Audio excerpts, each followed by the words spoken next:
Israel. Ini adalah salah satu yang namanya sering disinggung. Bahkan sebanyak 49 kali dalam Al-Quran sebagai Bani Israel. Jadi Israel atau Bani Israel adalah sama. Meskipun persoalan Bani Israel dan Israel masih berbeda pendapat, apakah keduanya sama? Tapi pada dasarnya Israel atau Israel adalah gelar kehormatan untuk Nabi Yakub yang artinya kekasih Allah atau yang terpilih. Julukan ini diberikan karena kekhusyukan Nabi Yakub yang beribadah dan berserah diri kepada Allah Subhanahu wa Ta'ala. Jadi Bani Israel ini merujuk ke keturunan Nabi Yakub dari kedua belas putranya. Nah, dari mana nama Yahudi muncul ini merujuk kepada salah satu anak dari Nabi Yakub yang bernama Yehuda yang paling banyak keturunannya. Awalnya Yahudi hanyalah yang merupakan keturunan Yehuda, kemudian berkembang dan tidak hanya mengacu ke satu keturunan saja, tapi merujuk ke semua keturunan Israel atau Nabi Yakub. Jadi, pada dasarnya, Israel itu merujuk ke kaum dan bukan sebuah negara. Namun kini Israel yang sekarang adalah nama negara yang dibentuk oleh gerakan Zionisme internasional untuk menampung kaum Yahudi. Nah, sekarang bagaimana Al-Quran menjelaskan tentang Bani Israel ini sedikit meluruskan dalam pemahaman Islam. Keluarga keturunan Nabi Yakub yang pindah ke Mesir ini lalu disebut dengan Bani Israel. Mereka dihormati dan hidup sejahtera dan seiring berjalannya waktu mereka menetap.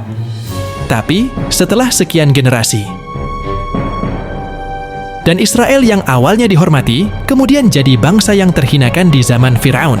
Dari sinilah Nabi Musa yang juga keturunan Nabi Yakub muncul untuk Bani Israel. Makanya dalam Al-Quran surah Al-Maidah ayat 21 disebutkan, "Hai kaumku, masuklah ke tanah suci Palestina yang telah ditentukan Allah bagimu, dan janganlah kamu lari ke belakang karena takut kepada musuh, maka kamu menjadi orang-orang yang merugi." Ayat ini menjelaskan tentang perbincangan Nabi Musa alaihi salam dan pengikutnya tentang tanah Palestina. Nabi Musa meminta pengikutnya untuk menuju tanah Palestina karena di tanah itu bisa mensucikan dari kemusyrikan, dan banyak nabi yang diutus di tanah itu. Tanah yang telah ditentukan Allah bagi manusia yang beriman.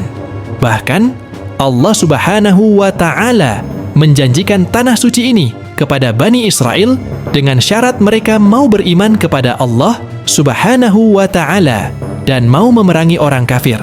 Tapi pada ayat selanjutnya disebutkan, dan Israel tidak serta-merta menuruti perintah Nabi Musa untuk memasuki tanah Palestina. Sebaliknya, Israel menolak dan ingkar terhadap perintah Allah Subhanahu wa Ta'ala untuk memasukinya karena takut kepada para penjahat perkasa yang tengah menduduki tanah itu. Pada akhirnya, bertolak ke rombongan Bani Israel di bawah pimpinan Nabi Musa. Allah Subhanahu wa Ta'ala kemudian memberikan pertolongan langsung kepada Nabi Musa dan Bani Israel dari kejaran-kejaran kaumnya Fir'aun. Dan itu semua disebutkan dalam Al-Quran surah Al-A'raf, ayat ke-137. Jadi kami wariskan kepada kaum yang tertindas itu bumi bagian timur dan bagian baratnya yang telah kami berkahi. Dan telah sempurnalah firman Tuhanmu yang baik itu sebagai janji untuk Bani Israel dikarenakan kesabaran mereka. Dan kami hancurkan apa yang telah dibuat Fir'aun dan kaumnya dan apa yang telah mereka bangun.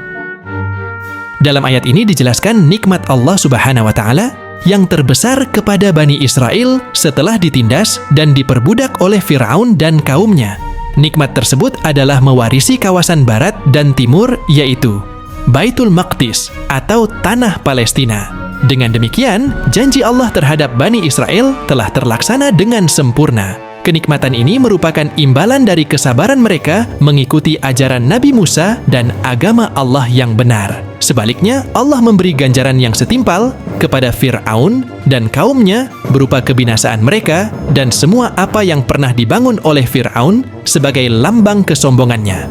Dalam Al-Quran disebutkan, Allah Subhanahu wa Ta'ala sudah memberikan banyak nikmat kepada Bani Israel.